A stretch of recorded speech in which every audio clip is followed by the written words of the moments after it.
नमस्कार प्रिय विद्यार्थियों, आपके अपने YouTube चैनल हिंदी की पाठशाला गुरुजी के साथ मैं एक बार आपका फिर बहुत बहुत स्वागत है।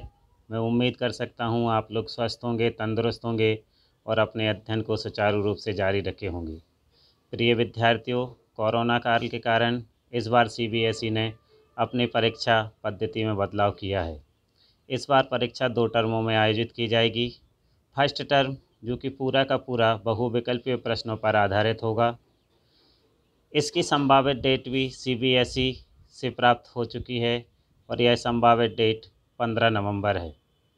दोस्तों, प्रिय विद्यार्थियों, इसी परीक्षा को ध्यान में रखते हुए मैंने बहुविकल्प पर आधारित कुछ प्रश्नों का निर्माण किया है। ये प्रश्न आप लोगों के लिए अवश्य ही सहायक सिद्ध होंगे और आप परीक्षा में अच्छे अंक लेकर अपने प्रतिशत को बहुत अच्छा बना पाएंगे।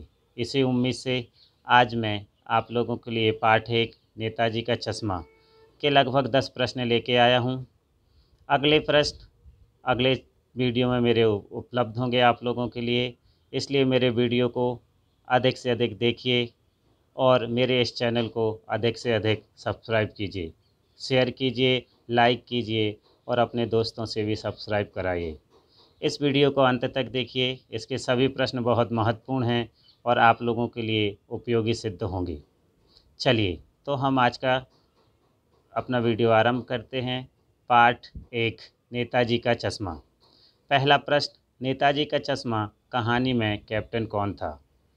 इसका 4 विकल्प आप लोगों को दिए गए हैं: हालदार साहब, पानवाला, चश्मे बेचने वाला और अध्यापक। प्रिय विद्यार्थियों, इसमें सही उत्तर है चश्मे बेचने वाला। जी हाँ विद्यार्थियों, कैप्टन चश्मे बेचने वाले को ही कहा गया है और कैप्टन ही वह व्यक्ति है जो नेताजी के चश्मा में चश्मे बेचने का काम करता है। प्रश्न नंबर 2, कस्बे की नगरपालिका ने चौराहे पर किसकी प्रतिमा लगाई थी? इसका सही उत्तर आप लोगों को 4 विकल्पों के माध्यम से ढूंढना है। पहला विकल्प महात्मा गांधी, दूसरा जवाहरलाल नेहरू की, तीसरा नेताजी सुभाष चंद्र बोस की, चौथा मास्टर मोतीलाल की। और इसका सही उत्तर है नेताजी सुभाष चंद्र बोस की। प्रश्न नंबर 3, पूरी बात तो अब पता नहीं लेकिन लगता है कि। वाक्यांश से पता चलता है कि लेखक का कथन है, मतलब लेखक ने जो बात बोली है वह किस पर आधारित है। इसके भी 4 विकल्प आप लोगों के पास हैं। पहला विकल्प है अनुमान पर आधारित, दूसरा पुस्तक पर आधारित, तीसरा विचार विमर्श पर आधारित और चौथा पूर्व मान्यताओं पर आधारित। प्रिय विद्यार्थियों, इसका सही उत्तर है अनुमान पर आधारित। जी हाँ बच्चों, यहाँ लेखक केवल अनुमान लगा रहा है कि उस समय की बात मुझे मालूम तो नहीं है लेकिन शायद ऐसा हुआ होगा, जिससे निर्धारित होता है कि यह कथन अनुमान पर आधारित है। प्रश्न नंबर 4, मूर्ति कितनी फीट ऊंची थी? 2 फीट, 3 फीट, 4 फीट या 5 फीट? इसका सही उत्तर है 2 फीट। प्रश्न नंबर 5, इनमें से कौन सा नारा नेताजी ने दिया था? दिल्ली चलो, इंकलाब जिंदाबाद, जय जवान जय किसान, करो या मरो। प्रिय विद्यार्थियों, इसका सही उत्तर है दिल्ली चलो, क्योंकि इंकलाब जिंदाबाद यह नारा भगत सिंह ने दिया था, जय जवान जय किसान यह नारा लाल बहादुर शास्त्री ने दिया था और करो या मरो यह नारा महात्मा गांधी ने दिया था। यानी सही उत्तर है दिल्ली चलो आ। प्रश्न नंबर 6, हालदार साहब उस कस्बे में कितने दिन के अंतराल से गुजरते थे? इसके 4 विकल्प, इसमें से आपको सही उत्तर चुनना है। पहला विकल्प हर महीने, दूसरा हर दिन, तीसरा हर सप्ताह और चौथा हर 15वें दिन। विद्यार्थियों, इसका सही उत्तर है हर 15वें दिन। हालदार साहब कंपनी के काम से उस कस्बे से गुजरते थे। प्रश्न नंबर 7, हालदार साहब को किस बात की आदत पड़ गई थी? 4 विकल्प, आपको 4 में से एक सही का चुनाव करना है। पहला चौराहे पर रुकने की, दूसरा पान खाने की, तीसरा मूर्ति को ध्यान से देखने की, चौथा ये सभी। प्रिय विद्यार्थियों, इसका सही उत्तर है ये सभी। जी हाँ विद्यार्थियों,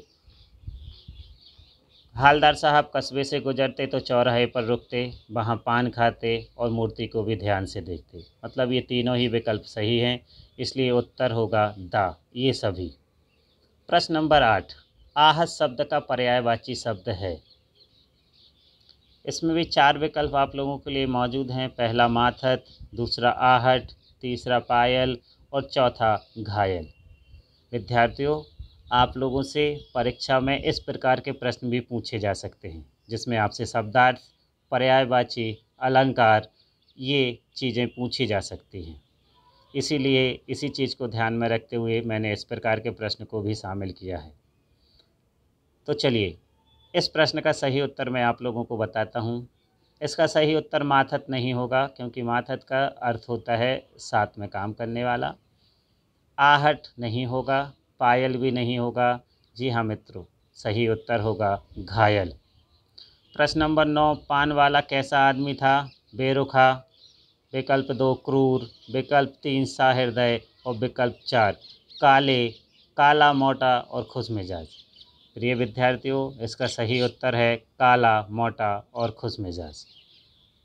आज का अंतिम प्रश्न, प्रश्न नंबर 10, क्या हर बार बदल जाता था? जी हाँ विद्यार्थियों, पाठ में वो कौन सी चीज़ थी जो हर बार बदल जाती थी? हालदार साहब को हर बार उसमें बदलाव दिखता था। मूर्ति, नेताजी का चश्मा, पान वाले की दुकान या ये सभी? प्रिय विद्यार्थियों, इसका उत्तर है नेताजी का चश्मा। जी हाँ विद्यार्थियों, नेताजी का चश्मा हालदार साहब जब भी आते थे उनको बदला हुआ मिलता था, मतलब हर बार नेताजी का चश्मा बदल जाता था। विद्यार्थियों, मेरे इस चैनल से जुड़े रहिए और आगे आने वाले प्रश्नों से अपनी हिंदी को मजबूत कीजिए। मैं आपको हर पाठ से लगभग 30 बहुविकल्पीय प्रश्न बनाकर दूंगा, जिससे आपका वह पूरा का पूरा पाठ कंप्लीट हो जाएगा और आपको परीक्षा में अच्छे अंक लाने में सहयोग प्राप्त करेगा।